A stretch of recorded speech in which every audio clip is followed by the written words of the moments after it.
সিলেটের একটু আগে আমরা যেটি খবর পেয়েছি যে সিলেটের যে কানাইঘাট রয়েছে, সেই কানাইঘাটে কিন্তু ইতিমধ্যে অনেক জায়গা প্লাবিত হয়েছে। ভারতের চেরাপুঞ্জি বৃষ্টিপাত পাহাড়ি দলের অব্যাহত থাকা দ্বিতীয় তাপমাত্রা, অর্থাৎ আপনারা জানেন যে কুরবানি ঈদের কিন্তু প্রায় 15 দিন আগে কিন্তু আমরা দেখেছি যে সিলেটের আকস্মিক বন্যা দেখা দিয়েছে, অর্থাৎ উজান থেকে নেমে আসে এবং বিশেষ করে যে ভারতের যে মেঘালয় রয়েছে, সেই মেঘালয় এবং চেরাপুঞ্জিতে ব্যাপক হারে বৃষ্টিপাত হয়। সেই বৃষ্টিপাতের কারণে কিন্তু প্রথম ধাপে সিলেটের বন্যা প্লাবিত হন এবং এতে কিন্তু অনেক মানুষ ক্ষতিগ্রস্ত হন।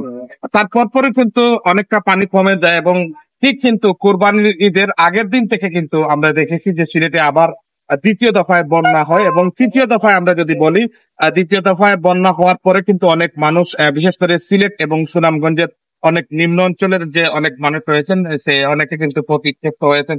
এবং তৃতীয় দফায় যদি আমরা বলি যে তৃতীয় দফা ইতিমধ্যে আজকে সকাল থেকে কিন্তু সিলেটের বিভিন্ন, বিশেষ করে সিলেটের যে কানাইঘাট উপজেলা রয়েছে, সেই কানাইঘাট উপজেলা কিন্তু অনেক জায়গা, অর্থাৎ নিম্নাঞ্চলের অনেক গ্রাম, প্রায় শতাধিক গ্রাম কিন্তু প্লাবিত হয়েছে ইতিমধ্যে, আমরা যেটি সর্বশেষ খবর পেয়েছি। এবং আমরা এই মুহূর্তে রয়েছে সিলেট এবং সুনামগঞ্জের নদ নদীর পানি বেড়েই চলছে। ইতিমধ্যে নিম্নাঞ্চলের পানি প্রবেশ করেছে, অনেক এলাকা পুরোপুরি ডুবে গেছে। গত 24 ঘন্টায় কুশিয়ারা নদীর পানি সামান্য কমলেও বিপদসীমা ছাড়িয়েছে সুরমা। দুই দফায় বন্যায় রেশ কাটতে না কাটতে ফের তৃতীয় দফা বন্যা সিলেট এবং সুনামগঞ্জ বাসিন্দারা কিন্তু বন্যার কবলে পড়েছেন। আজ সোমবার সকালে সুরমা নদীর পানি কানাইঘাট পয়েন্টে বিপদসীমা অতিক্রম করেছে বলে জানিয়েছেন সিলেটের পানি উন্নয়ন বোর্ড। আবারও পাহাড়ি দলের কারণে বিশেষ করে জাতিকাটা নদী হয়ে তার সুনামগঞ্জের সড়কের আনোয়ারপুরের একটি অংশ প্লাবিত করেছে এবং তারা নৌকা ব্যবহার করছেন বলে জানা গেছে। এদিকে আজকে গতকাল রবিবার সকাল 6টা থেকে সোমবার সকাল 6টা পর্যন্ত 24 ঘন্টায় প্রায় 39.6 মিলিমিটার বৃষ্টিপাত রেকর্ড করা হয়েছে, কিন্তু আজ সকালে বৃষ্টিপাত আরো বেড়েছে। সোমবার সকাল 6টা থেকে 9টা পর্যন্ত 3 ঘন্টায় প্রায় 65 মিলিমিটার বৃষ্টিপাত রেকর্ড করা হয়েছে সিলেটে।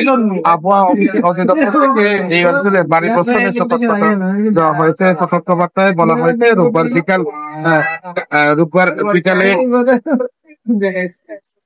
বিকাল 4টা থেকে পরবর্তী 72 ঘন্টা সিলেট বিভাগের ভারী বর্ষণ এবং 24 ঘন্টায় 44 থেকে 88 মিলিমিটার বৃষ্টিপাত থেকে অতি ভারী বর্ষণ এবং 24 ঘন্টায় প্রায় 89 মিলিমিটার বৃষ্টিপাত করে কিছু হতে পারে, এমনকি কিন্তু আবহাওয়া অধিদপ্তর থেকে ইতিমধ্যে তারা জানিয়েছেন। এ বিষয়ে সিলেটি আবহাওয়া অফিসের সহকারী আবহাওয়াবিদ শাহ মোহাম্মদ সজিব হোসেন বলেন, সোমবার 3 ঘন্টা প্রায় 65 মিলিমিটার বৃষ্টিপাত রেকর্ড করা হয়েছে।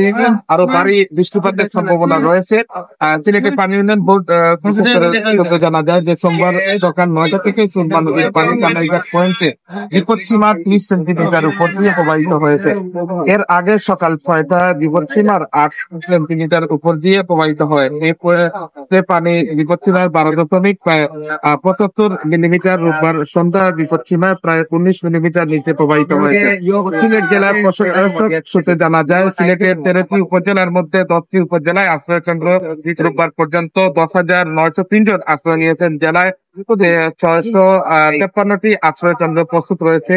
এর মধ্যে 219টি আশ্রয় কেন্দ্র লোক উঠেছেন, তবে সিলেট সিটি কর্পোরেশন ও সিলেট সদর উপজেলায় আশ্রয় কেন্দ্রতে লোক নেই বলে জানা গেছে। এদিকে গত